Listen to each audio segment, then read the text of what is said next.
So to get underway, will you please welcome the fantastic Keane and Jessie Barr.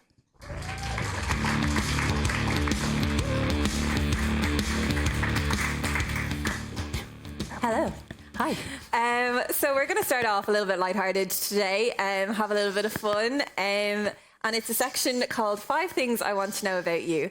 So, Jessie, the first thing that I want to know about you is Irish Olympian Lizzie Lee tweeted a few days ago, I don't know if anyone else saw this, so breastfed my 3-month-old on the couch while being drug tested last night. Some irony in the phrase out of competition testing. So I want to know, do you have any funny or awkward stories to say about drug testing? Yeah, I have too many.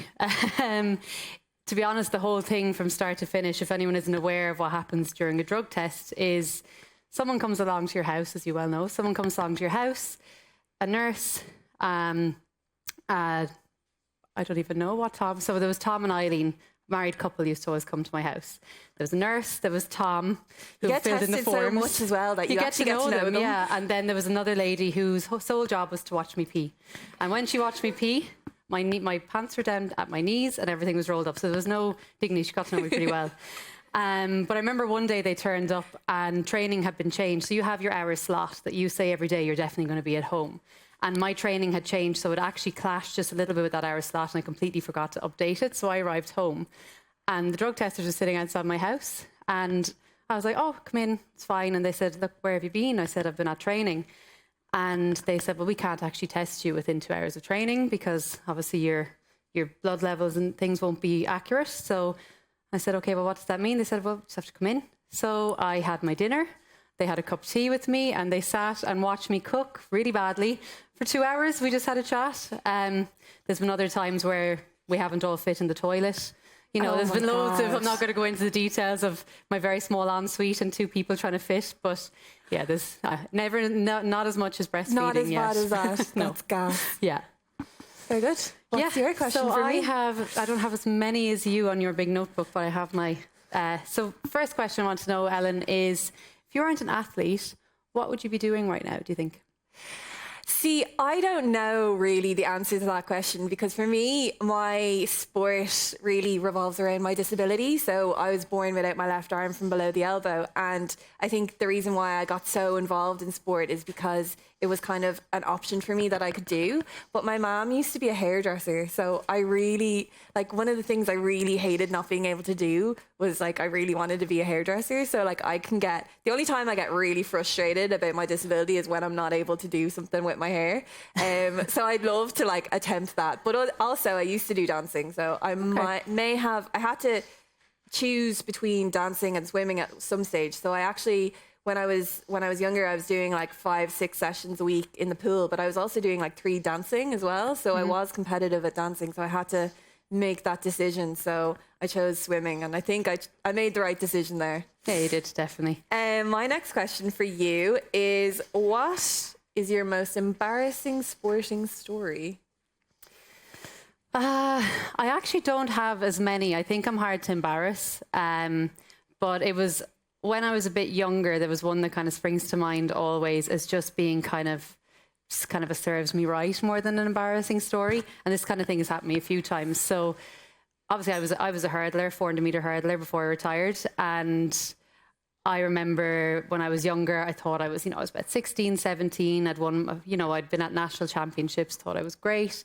And there was really, really small hurdles out for the younger kids. And I kind of was messing, kind of thinking, I'm getting bored of my own training. I'm going to run over and kind of show off in front of them. So I did it once or twice. And on the third run, I completely took a slap. First hurdle, like they all thought I was great. Completely face planted, skidded along. But here I was, parading in front of all these young kids, maybe some boys I thought were good looking, and fell over a hurdle. I swear to God, if it was that big, it was like the size of a curb. That's really embarrassing. And also you're like 7 foot tall, so I don't even know. You just had to step over it. I know. That's what made it so embarrassing. I was like, actually, and what was worse is it really hurt as well, and you had to do the whole limping but not hurt limping. Yeah. You had to pretend it didn't hurt as much as it did. Oh, so I don't know. if there's probably more, but I'd have to really dig through the archives that have been definitely buried in the back of my head. Nice. So I suppose flip it back on you. I wasn't going to ask you that, but I do like it.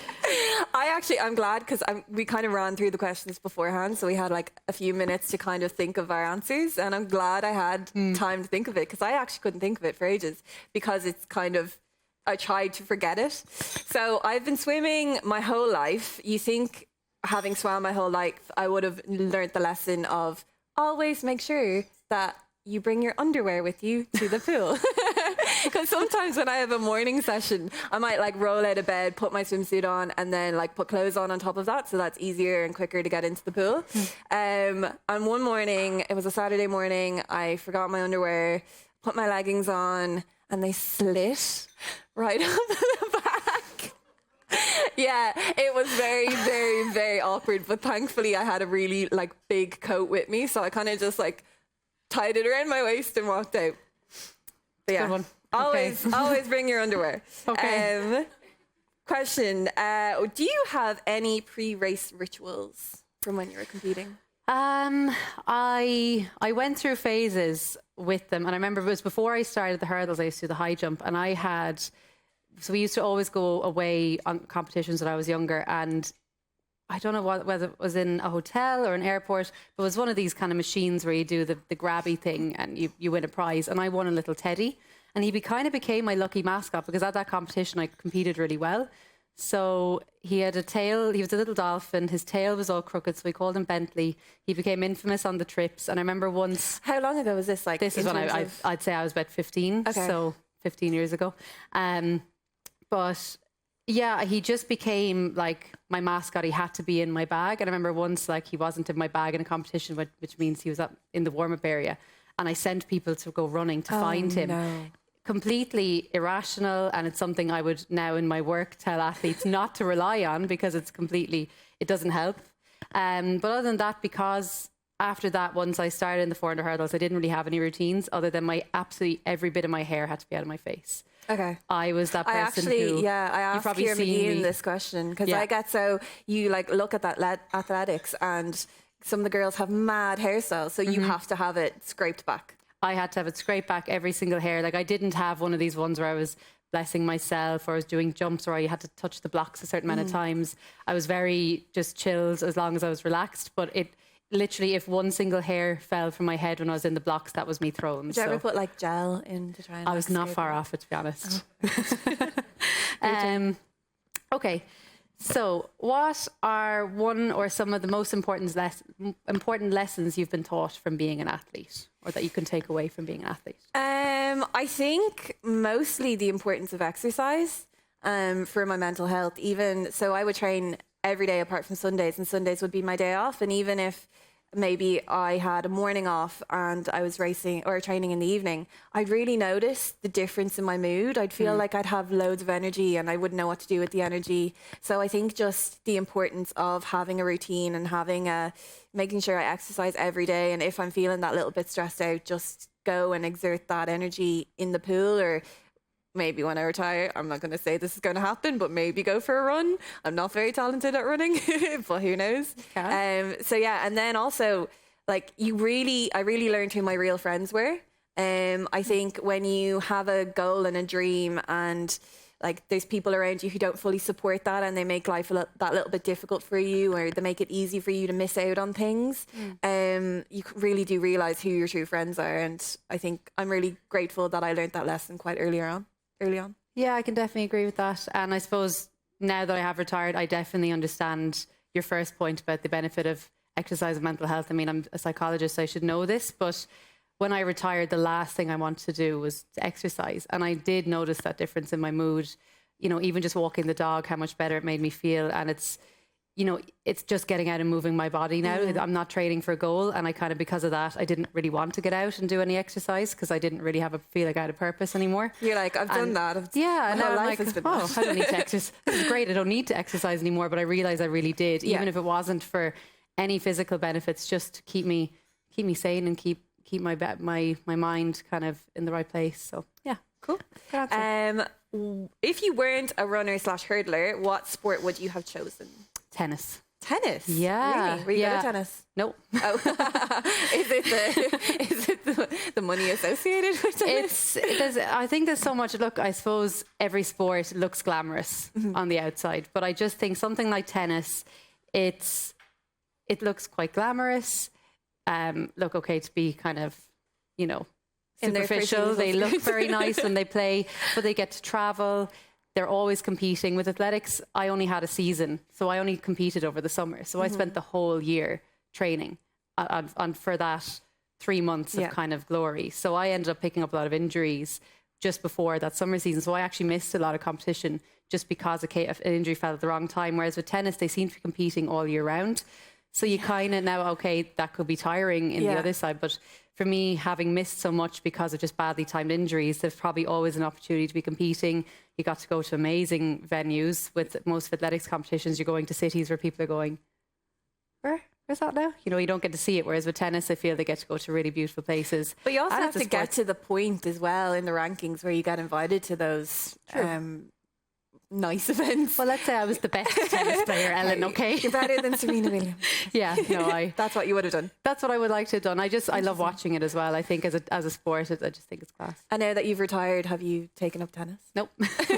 No, I tried playing it a bit in my breaks, and because I'm so not used to moving in different directions, I just ran in a straight line that I got blisters all down the sides of my feet. So I need to ease myself into whatever I do next. It's so funny. Like, people think athletes are good at every sport, and you're not. Like, I'm a swimmer, I can swim. Yeah. Try and transfer to another sport, I will probably suffer. Yeah, 100%. I tried CrossFit for a bit. After I did 2 days back to back of specific sessions, it was all upper body, and I put myself in hospital. That's a true story. So I just ended up with a big swollen arm. So I clearly was made for one thing and one thing only. No, there's definitely loads out there that you can do. You just need to take it slow. I think it's just a competitive mindset as well. Yeah, you just want to be the best in the new thing that you're trying, but you can't just give yourself a break and let yourself learn all the new skills that you need to learn. To be the best again. Yeah. Okay, so you have been in 3 different Olympic villages over your career. Yeah. The first thing when you come back from the Olympics is everyone wants to know, what's the Olympic village like? Do you have any funny or good or entertaining stories from any of the villages that maybe you should or shouldn't share? I was talking to somebody recently, like yesterday, about what my favourite village was. I think each village has been different in its own right. The first one I was in Beijing, and I think the Chinese are really good at making everything really slick and cool and try to make it the best of everything. So I think my favourite village probably was Beijing, but also I was 13, I was a child, it was a playground to me. But I think that's how a village feels as well when you're there. It's just this giant bubble that you're in, and all these athletes live together and eat together, and there's a games room, and there's like a mall where you can get your hair and your nails done for free. So it's all a really cool experience. London 2012, I guess, it kind of just felt like apartments to me. I didn't really get the whole vibe off it that I did with Beijing. But then Rio, Rio was just so much fun because there was a swimming pool in every apartment. And as a swimmer, I get delighted every time I see a swimming pool. So yeah, and then one thing that was different between Beijing, London and Rio was Beijing didn't have the bed sheets. So at every games, you get given a quilt. And it says like London 2012 or Rio 2016, and you get to keep that quilt and you get to bring it home with you. So that's the one thing from Beijing that we didn't have, which is a bit disappointing. Now, you managed to skip over my specifics of my question. Any funny stories from any of those villages? I remember in Rio, because the Irish team is quite small, so I'd be quite friendly with other countries. And I was really good friends with the Dutch. And the Dutch all bring all of their bikes over to an Olympic or a Paralympic Games. So they cycle around the village. And me and my Canadian friend may have been friends with 2 Dutch boys. And one night they cycled us around on the back of their bike all around the village. So that was really cool. Okay. Yeah, that's my story. Nice very and tame, embarrassing. very good. Have you ever made up a lie to get out of training? And if so, what was it and why? We all do. I'm retired now, so it doesn't matter. Yeah, look, I suppose in my earlier days in UL, if anyone went to UL, anyone heard of Rag Week? So Rag Week, which is now Charity Week, obviously the whole purpose is to raise money for charity, but for students it was to just avoid as much of everyday routine as possible, lectures, training, everything. So I definitely, in my early first, second year before I became really serious about athletics, said, I'm just not really feeling well, or, I've Just so you could I've go an out. assignment just because I could go out. But what the worst thing was that one of the villages where all of my friends wanted to go drinking before going out was lining all of the track. So the Kilmurray village is right next door, and it's where I lived. So they insisted. They were like, "Come on, we're going to go up on the bank. It's really sunny." And I said, I can't. And they were like, no, we're coming on the bank, because they knew I was going to get caught. And they kept shouting my name, "Jessie, you're going to come up and join us." My coaches are down there. I never got caught, but.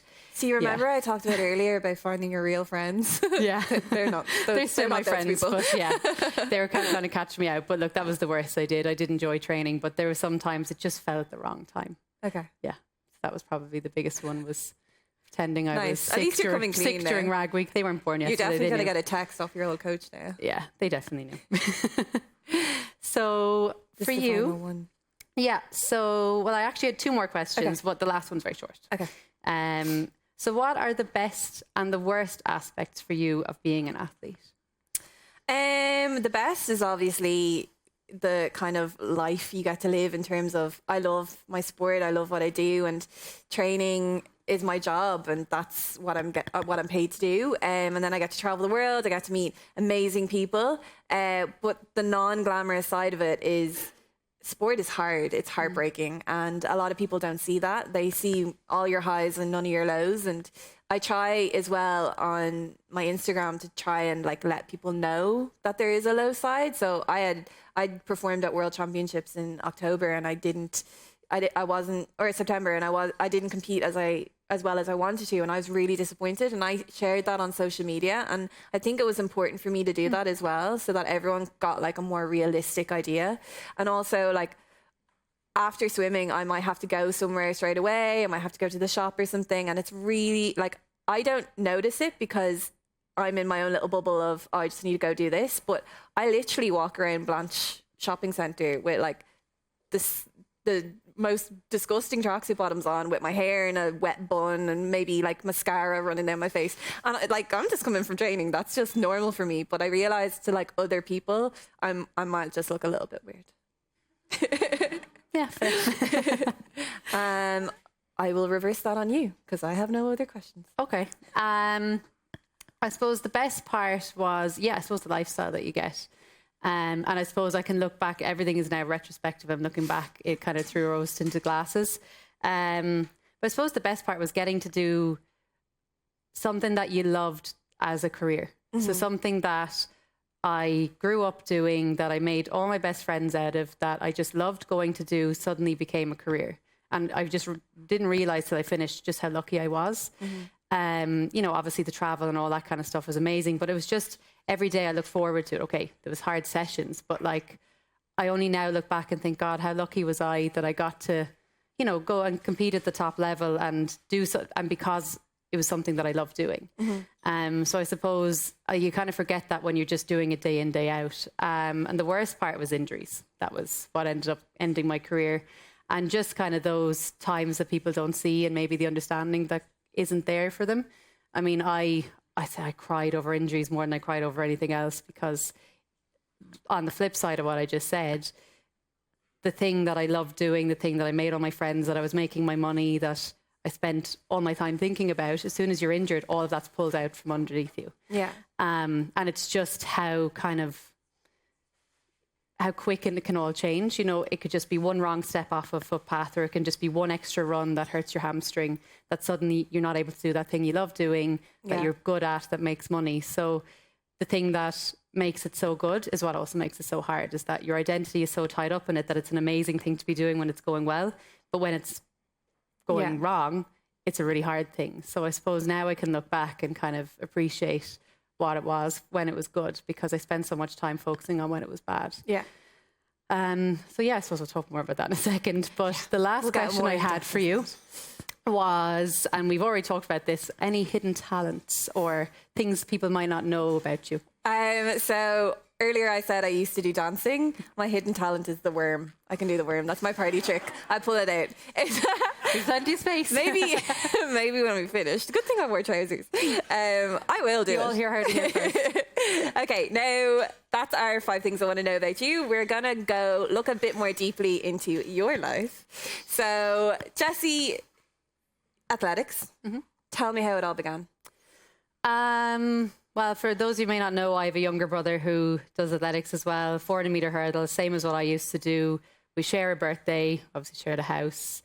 And he, even though I would always say I was the one who started everything, he actually started the athletics first. Oh, okay. We just had family friends. We were always doing stuff together, and they just kind of said, "Oh, do you want to try athletics?" And I remember it was kind of middle of winter, and I was like, "No, it's cold." And what age were you? I was 12, 11, 12. Because I was doing gymnastics, I was doing all indoor sports. I liked to be cozy and warm. And I remember thinking, I don't want to go run around outside. And he came back, and for about a week, he was talking about how amazing it is. And oh my God, it was so much fun. I did this, I did that. So next week, I went along and literally never looked back. It was just one of those things that just someone happened to mention, do you want to try it?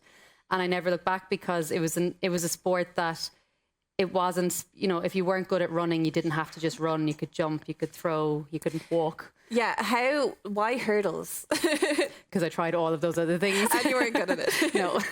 I was okay, but I think it was, and I was actually speaking to Sinead about this earlier, how I got into the hurdles. It was literally because I could run, but I wasn't the fastest, so I couldn't be a sprinter. But I was also not good enough to be a long distance runner. So I was good at technical stuff. I could run, but not that fast. So I eventually found the 400 hurdles because they just trained for them once a week. Yeah. Just tried them one night and thought, God, I'm not actually too bad at these, and just kept with them. And were you a tall 12-year-old? No, I actually wasn't. No, so your height wasn't even a consideration from the coaching? No, not at all. I hit a growth spurt at about 14 or 15. I was one of the shortest in the group. If you see pictures now, you nearly can't believe it. Class. But no, it literally was. I just really enjoyed the kind of technical aspect. It broke up the training rather than just pure running. You had something to think about every 30 metres. And did Thomas copy you? Yes, he did copy me in that, yeah. Did he see you be class at hurdles and be like, oh, I want to be better than her, so I'll do it? No, I don't think it was ever a competitive thing. I think he just kind of saw me do it and was like, I want to try that. Oh. See, the 400-meter hurdles is only an event that you can do from 15 onwards anyway. Okay. So when I started, he wasn't old enough to try them. So when he turned 15, could have been because he was just in awe of me. I don't know. But we'll say that. We'll say that. Yeah. And was the Olympics always the dream? Was it something that you and Tom maybe talked about, or like was it a verbal thing that you two would like sit down and be like, right, we're going to the Olympics? No, not at all. I know I keep saying no to everything, but it's true.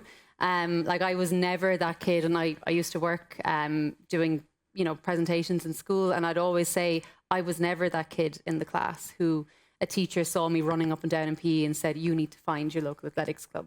You're a really fast runner. You should go do this. So the Olympics for me only became a reality in 2011, and I went to the Olympics in 2012. So it really wasn't something. It was something that I thought would be nice to do when I was doing athletics, but it was always like it was someone else's dream. I remember going to a talk by a physiotherapist down in Limerick called Ger Hartman. He came to our club in Waterford, and he kind of said, "Oh, everyone's sitting here now. We've just done our workshop. Who here thinks they're going to be going to the Olympics one day?" And loads of hands shot up, and mine didn't. I remember sitting at the back being like, "She's not going." Oh, he might. Oh, she's definitely not. Oh, she probably will. And none of those people did. But I didn't put my hand up because I just didn't believe it. I just didn't. I was like... And was like the staff around you, would they say it to you that you have a chance? No, not at all. I really wasn't. I really, and I'm genuinely, you could probably ask my coaches. I was in a very, very high performing underage group. Okay. So there was a group of girls that every time we lined up, it was like a national final because there was so much talent underage. So probably they're what brought me on, because I was always in the background. They were always pulling me along, but I was never the superstar that had all the attention and then suddenly people passed me out. I was always just plodding along behind them, kind of on their coattails. So yeah, my coaches definitely overlooked me as well. And it was just when I came to UL and really decided, I actually think I have a real talent for this and I need to just focus. But up until then, it was just something like that I just loved to do. And how did it feel when you did qualify for the Olympics, or you did get that call? How did you find out? Because it was a relay. It was 4x400. It was the relay. So it was actually a bit of a bittersweet qualification for me because I was gunning for the 400 hurdles. In 2011, it was a big breakthrough. I qualified with a B standard. So at the Olympics, the way they used to do it was there was an A standard, which was if you ran that, you go, or a B standard, which was like for smaller countries. It was the same in swimming. Yeah. B standards were for smaller countries like Ireland who didn't qualify an A standard athlete, a B standard athlete could go to basically take a spot. So I'd ran the B standard in 2011 at the European Under-23 Championships. So that was when it became a reality. It went from looking at, oh, I think I might go to the Olympics to watch, to, oh my God, I think I'm going to have to get my mum and dad tickets to come to watch me. So I'd ran the B standard, and I kind of thought, well, if I can run a B standard, think what I'm going to do in another year of training when I'm finished college and I'm fully committed to it. And unfortunately, I got closer to the A standard, but never quite got it. Okay. So for me, that dream was dashed, and it was just heartbreak, wasn't going. And then I got a call to say, look, we are still sending a relay team, and there's a spot there if you go out and run some 400s and prove you can basically pun without hurdles. So I did. I got put myself in every race and got there. But I always felt, and I remember going to the games and think people asking what I was, you know, you'd be talking about to other athletes what your event was, and I was like, oh, I'm only on the relay. Oh, I'm only on the relay. Like, and you know, I was on a team with the likes of Marion Heffernan, Rob Heffernan's wife, and that was their one role, or their one goal was to get there on that relay team, and I was playing it down like it was no big deal. And it's only now I can look back and see that. So it wasn't the elation that I thought it was, because it was kind of like I'd been given that second chance. Yeah. I wish now I had my time back, because if I had known that was going to be my only games, I would have enjoyed it. But at the time I was like, oh yeah, this is step one. And then I'll go to Rio, and then I'll go to my third Olympics, and I'll probably get a medal then, because, you know, I'll be at my third Olympics, so it'll probably be earned. So I didn't really know at the time what it was going to look like. So yeah, I look back now and I can appreciate what it was, but at the time I was just thinking, okay, well, when I'm in Rio, then I'm going to be there for the hurdles, and what can I do then? I think that's the elite mindset, though. You always want to show your best and perform your best, and you identified as a hurdler, so you didn't really identify well with the relay. Yeah, it was my kind of nearly in the back door kind of way of getting there, I saw it as, which is a shame. I mean, I always said if I got to the Olympics, I'd get the Olympic ring tattoo. Yeah. And I never did, because I was like, oh, I'll get it when I go to Rio for the hurdles. So it never happened. So no tattoos. You look back on it now and you appreciate that you are an Olympian. You did go to the Olympic Games. Would you get the tattoo now? No, I feel like it's gone past now. Okay. You know, David Gillick got his, I think, 10 years after he went to the Games. I could change my mind, but at the moment, no. I feel like then it would just be copying Thomas. So get in the same spot. Yeah. Here, look. Yeah. So would you say the Olympics was the highlight of your career, or is there something else? Because I know myself, like, people presume that Rio was the highlight of my career, but it isn't. Was the Olympics the highlight of your career, or is there something else? It's definitely one of them. I mean, you can't deny, like, the Olympics is an amazing experience. But for me, it was that year in 2011 when it was that breakthrough. Because I remember in 2010, I was watching some of my training partners at the European Championships, and I was sitting on the couch probably eating some chocolate or just watching, because my season was finished. Yeah. And I was running 3 seconds off the time that I was running in 2011. So I never thought that was going to be a case. And it's just, everything kind of fell into place in that year. Training went really well. I had no injuries. Every training session, I was just getting better and better and better. I was in my final year of college, so training became that thing I loved even more, and I really looked forward to get me out of the library. And it just became that year where every time I stepped on the track, I was running faster, until I got that 5th place at the European Under-23s, first selection for a senior team, first senior major championships, you know, so that whole year was probably a highlight, and it probably all culminated in that Under-23s where I ran a personal best, ran a B standard, and it was kind of an unexpected. Okay. So that's always the one I look back on and kind of smile. Even if I talk about races now, that's the one I look back. And it wasn't my fastest race. I ran faster. But it was the one that I look back and think that was the big breakthrough. So you mentioned earlier about how your career came to an end because of injury, which is heartbreaking for any athlete. But you have transitioned into a sports psychologist for the Sport Ireland Institute. So you're a part of the high performance staff there. Do you think that kind of the struggles that you went through as an athlete were maybe preparing you for a bigger role as a sports psychologist for upcoming athletes? Yeah, 100%. And I couldn't see it at the time. And my mum always says, you know, that typical phrase, you know, what's for you won't pass you, and everything happens for a reason. And I couldn't see it at the time, and I do see it now when I'm sitting with athletes. how my experiences have helped them, and I don't always want to be the person that's going, but I have athletes kind of say, and when this happened to you, how did you? So I can kind of, even though I'm studying a PhD, I nearly have 3 degrees in psychology, people kind of not respect, but kind of take on board what I say because of what I've done. So it's like I've done all this learning, and now because of what I've done, I can apply it, and that's how athletes see it. It's easier to relate to as well. Yeah. And I suppose I'm still at the age where people see me as a peer. Yeah. So yeah, it really is benefiting me more than I think I realised it was going to, until I get feedback from athletes and say, it was just so nice to talk to someone who really got it. Yeah, and it doesn't mean that someone who's studying it and hasn't been at that level doesn't get it, but I suppose it kind of breaks that barrier straight away. They're not trying to, as one feedback from an athlete I got, was like, I just didn't really have to explain to you what I meant, you just got it. So that's been how does that really make you nice. feel? It's lovely. It's lovely because, like, unlike physios or any other kind of sports sciences, there's no data, there's no numbers, there's nothing to say you're doing a good job. It's basically feedback from an athlete telling you, and you don't get that. They don't come back and be like, thanks so much, you were great. You know, if they're doing well, they probably don't come back to you. So you kind of take that as a good thing. Yeah. So yeah, to get that little bit of feedback was nice.